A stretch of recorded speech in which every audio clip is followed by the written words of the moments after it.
Assalamualaikum warahmatullahi wabarakatuh. Perkenalkan, kami dari kelompok Pramudia Anantatur akan mempresentasikan hasil dari diskusi kami.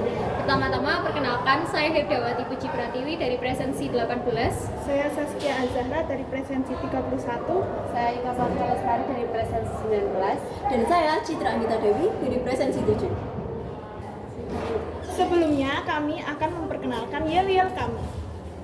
Jalan-jalan ke Semanaga. Cakep. Jangan lupa mampir ke Buyahudi. Cakep. Jika ingin belajar bahasa Indonesia, belajar bersama Bu Aini. Jadi, di sini saya akan menjelaskan tentang riwayat hidup Pramudia Anantatur. Beliau lahir pada tanggal 6 Februari 1925 di Blora, Jawa Tengah, Hindia Belanda. Ia tumbuh dalam keluarga yang memiliki minat besar terhadap pendidikan dan budaya.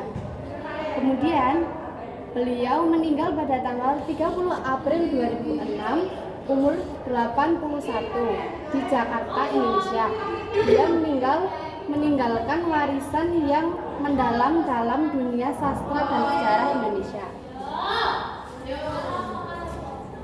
Kemudian yang kedua yaitu ada award yang diterima oleh Pramudia Anantatur selama hidupnya.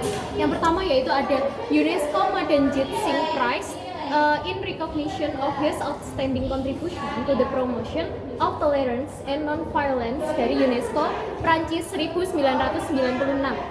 Kemudian yang kedua ada the Norwegian Authors Union dari pada tahun 2004. Kemudian yang ketiga ada Centenario Pablo Neruda di Chili tahun 2004. Kemudian yang keempat yaitu Fukuoka Cultural Grand Prize, yaitu hadiah budaya Asia Fukuoka di Jepang pada tahun 2000. Kemudian fun fact, Pramudia Anantatur pernah dipenjara sebagai tahanan politik karena afiliasi dengan Lekra. Nah, Lekra tersebut yaitu lembaga kebudayaan rakyat yang diduga memiliki hubungan kuat dengan Partai Komunis Indonesia. Beliau adalah penulis yang dikenal karena keberanian dan keteguhan dalam menyuarakan kebenaran melalui karya-karya sastranya, meskipun sering menghadapi tekanan, penjara, dan pengasingan politik. Dalam tetralogi Guru yang ditulis selama penahanannya, ia menekankan pentingnya nilai-nilai kemanusiaan, keadilan, dan persamaan hak. Keteguhannya pada prinsip dan penghormatan terhadap kemanusiaan menjadikan Pramudia sebagai inspirasi bagi generasi penulis dan aktivis, menunjukkan bahwa sastra bisa menjadi alat untuk perubahan sosial. Oke, selanjutnya adalah apa saja karya dari Pramudia Anantatur sendiri. Pramudia Anantatur kita kenal sebagai sastrawan yang meninggalkan banyak sekali karya yang sangat berguna bagi bangsa Indonesia. Salah satunya adalah Bumi Manusia yang cukup terkenal karena diangkat sebagai film. Menceritakan seorang kisah pribumi yang bernama Minke yang jatuh cinta dengan seorang Belanda bernama Annelies. Singkat cerita, Minke adalah seorang pemuda pribumi yang berpendidikan tinggi dan memiliki pandangan yang lebih maju dibandingkan rekan-rekannya. Minke adalah seorang penulis yang kritis terhadap kondisi sosial dan politik saat itu. Ia kemudian jatuh cinta kepada Annelies, seorang wanita campuran Indonesia dan Eropa, putri dari Nyai Ontosoro, seorang wanita pribumi yang kuat dan berpengaruh, meskipun statusnya adalah seorang selir pria Belanda. Cinta Minke dan Annelies menghadapi banyak rintangan, terutama karena perbedaan status sosial mereka, yang dimana Minke adalah seorang pribumi dan Annelies adalah seorang keturunan Belanda.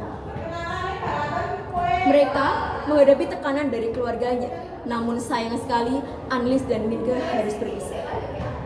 Tak hanya Bumi Manusia, Pramudia Anantatur memiliki banyak sekali karya seperti Jejak Langkah, Anak Semua Bangsa, Rumah Kaca, Gadis Pantai yang Sudah Hilang, The Fugitive, Nyanyi Sunyi Seorang Bisu, Bukan Pasar Malam, Cerita dari Jakarta, Mangir, perburuan in a Codex Hermes, the Chinese in Indonesia, the king, the witch, and the prize, korupsi, kemudian exil, cerita calon Arab, Arab Dedes, a heap of ashes, cerita dari Blora, keluarga gerilya, arus balik, Larasati, panggil aku Kartini saja, Midah si bengis, Midah si manis, perawan remaja, dalam cengkraman militer, di tepi kali Bekasi, jalan raya pos, jalan Dendels, sekali peristiwa di Banten Selatan, cerita di Digul,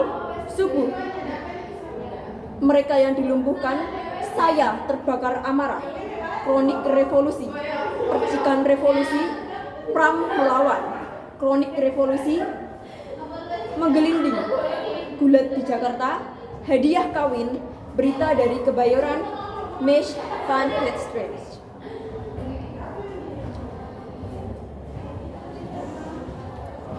Sekian presentasi kami. Pramudia kembali bekerja kelas memilah tumpukan kertas Doorslack yang berhasil diselamatkannya dari Pulau Buru. Ia pun menyusun dalam waktu 3 bulan dan merajut tumpukan kertas lusuh yang dimakan cuaca menjadi naskah buku.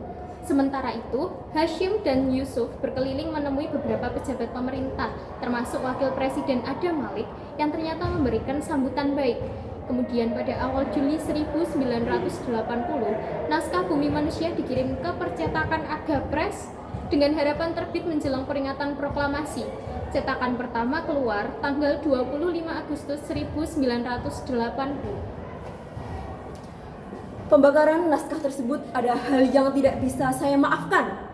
Pembakaran buku sama dengan perbuatan setan. Hal ini menunjukkan betapa rendahnya budaya mereka.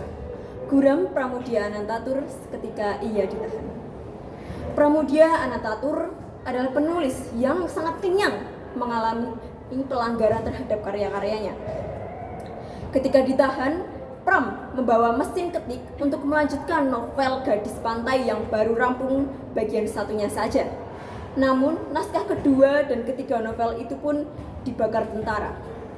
Tak hanya Gadis Pantai, ada juga yakni bagian ketiga dari buku mengenai Kartini, Sejarah Bahasa Indonesia, studi tentang Abdullah bin Abdul Qadir Mursi, sejumlah cerpen dan hariannya. Pada sebelum ia ditahan, Pram sudah memohon kepada tentara, kalian boleh membawa semuanya, tapi saya mohon jangan ada kertas yang dirusak. Jika negara membutuhkannya, ambillah, tapi jangan rusak satupun. Sekian tambahan dari kami. Sekian presentasi kami dari Pramudia Anantatur. Apabila ada kurang dan lebihnya mohon maaf. Wassalamualaikum warahmatullahi wabarakatuh.